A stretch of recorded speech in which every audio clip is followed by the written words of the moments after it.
welcome back to third rate content. Sorry about the break, but we're back now, and today we're visiting Mitchell's Fold, Stone Circle, Nipstone and Bromlow Callow down in South Shropshire, UK.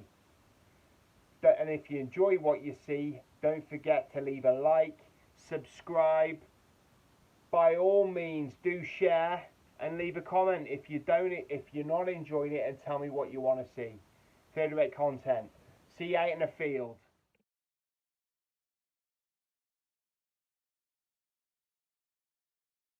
One of the remnants of the mining activity that took place up here in the South Shropshire Hills, and there is Bromlow Callow, where we hope to be heading after our little visit up to Nipstone Rock. Here we are at our first official stop, our tour of certain locations in South Shropshire.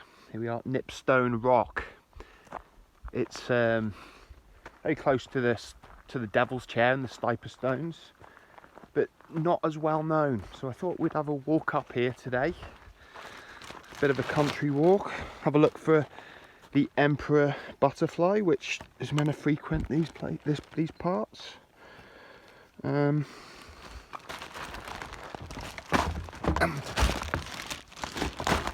We are going to climb up there. We're going to go up there starting here. Third rate content.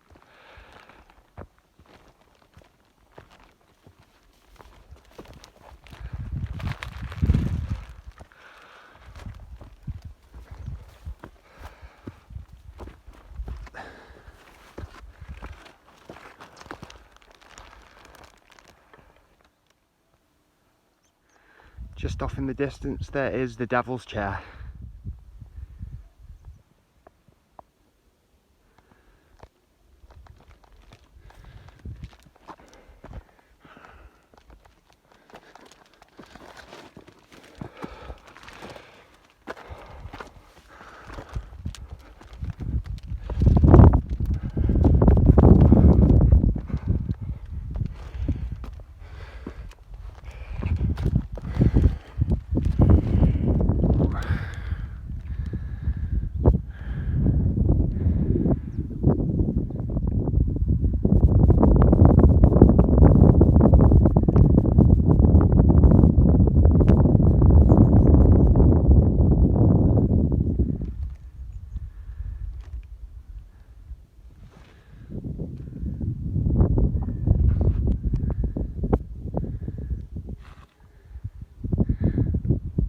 That's the 360-degree view from the top of Nipstone Rock.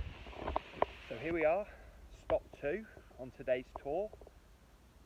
Bromlow Callow, located just about a mile from our last stop, which was just over that way. I'm going to take a walk up here, and I'll tell you a few things about it that I've gleaned while we're walking up and when we're up there.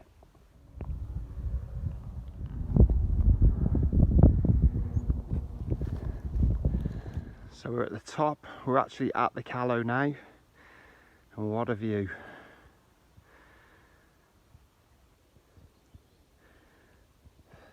Stiper Stones, Devil's Chair, and where we've just been, just over there, we'll just be going into Bromlow Callow.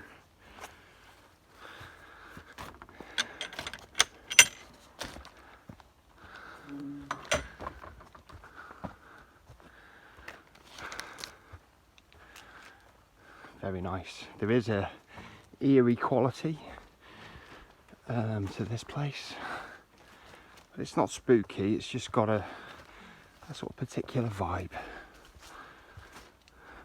because third rate content ain't scared of nothing.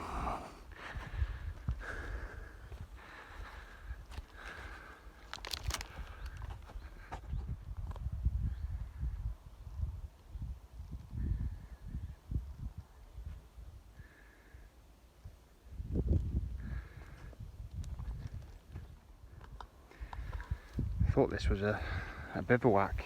I thought the scouts had been up here, but it's just the upturned roots of a tree that's fallen over, as you can see. lives down here. Some small woodland dweller.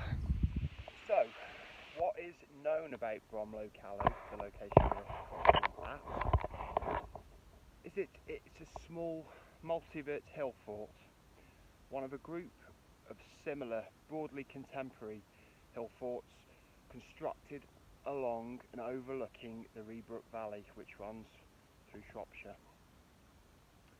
It's considered to contain significant archaeological deposits.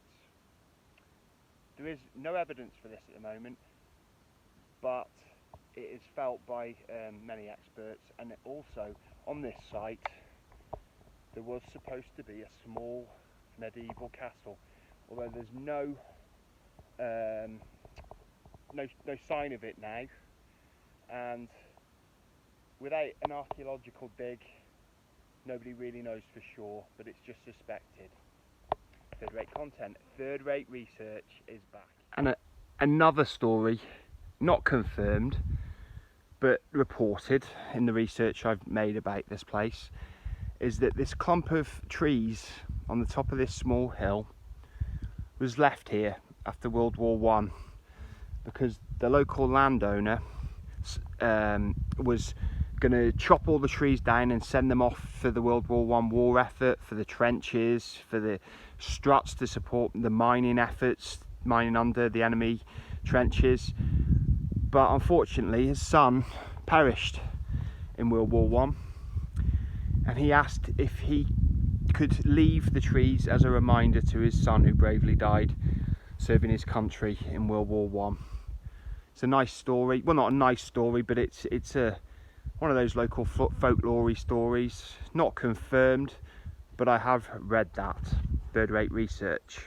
And just in the distance there is our next location, Mitchell's Fold Stone Circle, one of the only ancient stone circles in Shropshire, and let third-rate content take you there very soon. See you in a minute. You should get a good phone signal around here. Mast just over the small valley. So that was our visit to the Callow, and like I said, let's get off to Mitchell's Fold Stone Circle. Third-rate content, bringing you the best third-rate adventures in Shropshire and the British Isles. Could that be the fabled cow of Mitchell's Fold Stone Circle? I doubt it, but we're just off there, Corndon Hill. And just over there, Stapley Hill, where the very stones of Mitchell's Fold Stone Circle were brought to be assembled.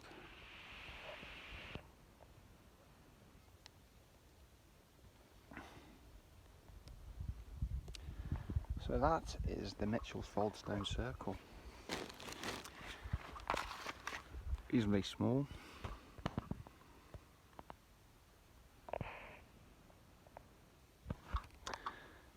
And it was said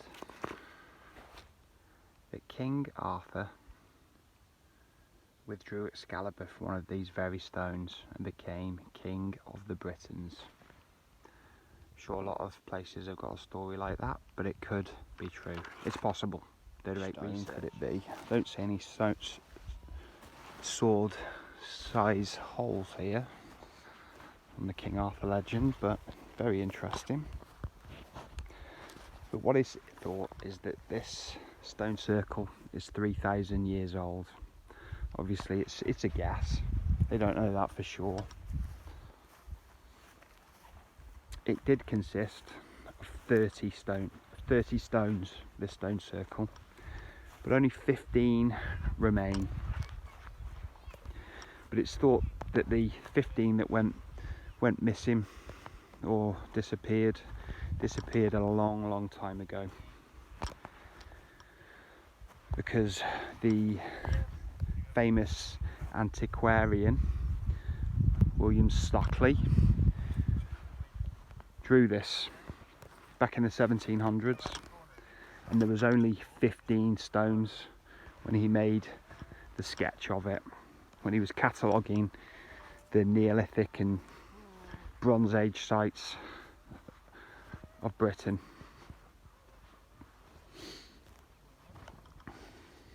It's a big one. The stones are dolerite, like I said earlier. They come from Stapley Hill just over here, so it's not like Stonehenge where they had to come for miles. Blooming hell, this could be where King Arthur pulled the old stone, the sword Excalibur from. So he cracked the stone, but yeah, very interesting. Like to know how that happened if it wasn't King Arthur. Right in the middle of the stone circle. And this is the view that the witch, that legend has it, stole. No, there was a giant lived up here, had a magic cow, you know, and it fed many people. But there was a wicked witch. She played a trick on the cow and the giant, milked it with a sieve underneath it. So she milked it dry. The cow apparently ran off in that direction to Warwickshire. Don't know what happened to the giant. And the witch, as a punishment, was turned to stone right here in the middle of the circle. And this is the view she would have had for eternity. But the stone's gone, and I take it the witch has gone, if she was ever here. And another interesting little fact is that in more modern times, recent times, this site is referred to as Yvashlinch, or pronounced Vashintar. And it's home, well, I don't see him now, but it's home to the Germanic pagan revolution of the 21st century. I don't see him here right now, like I said, but I'm sure they come up here from time to time and celebrate their Germanic roots here in Shropshire. And there is a school of thought that says a lot of these sites like Stonehenge, Mitchell's Fold, Avebury and others were built by the Phoenicians, the ancient seafaring race, who basically run the shipping in the Mediterranean in ancient times. They held the Straits of Gibraltar, so nobody could sail through out and up to Northern Europe, and they are said to have instigated a lot of these places. It's not a fact, it's just speculation. Third-rate speculation, always the best. This is the biggest standing stone, the largest, and it's also next to this flat stone, what some might call an altar stone, but I mean, I don't really know. But it's lying flat. I don't know if it ever stood up.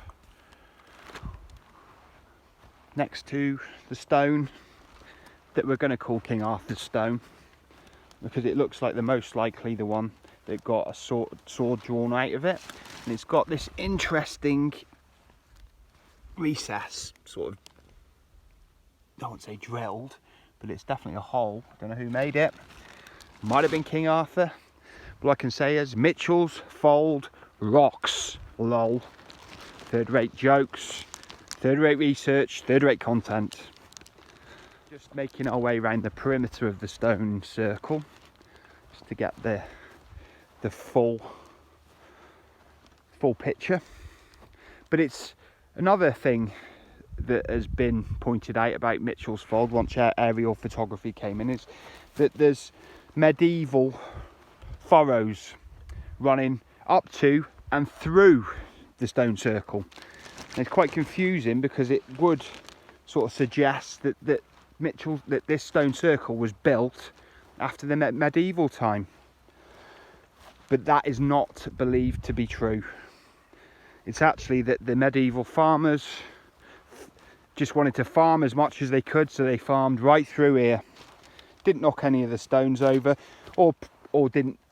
Well, we don't know, they didn't actually, but they left 15 of them standing. And there was a story in the 1990s, although I haven't read it anywhere else, I did read it online, that there was a farmer in 1995, that recently, who tried to knock a couple of these stones over. Obviously the guy had gone nuts, had some sort of breakdown, and decided he'd try and tackle these guys. But didn't work out for him, because what I read is he got arrested. But haven't heard anything out. I only read that on one site, so it may be true, it may not be true, but these places always have a lot of legends. Here is the sketch by William Stukeley. Here, the site of a long barrow. There's a lot of ancient activity around these parts. If you look at the map just here, you can see it's scattered with things. We are here, and here is the site of the long barrow. And the blue ones are the stuff that's been eliminated. That was a third-rate content visit to Mitchell's Fold and Nipstone Rock and Bromlow callow. Thanks for joining us, and I hope to bring you more third-rate adventures real soon. Hope there's not going to be a gap like last time. Could blame COVID, but it was partly down to me being lazy as well. So I'll see you all real soon. Third-rate content, signing out. See you soon.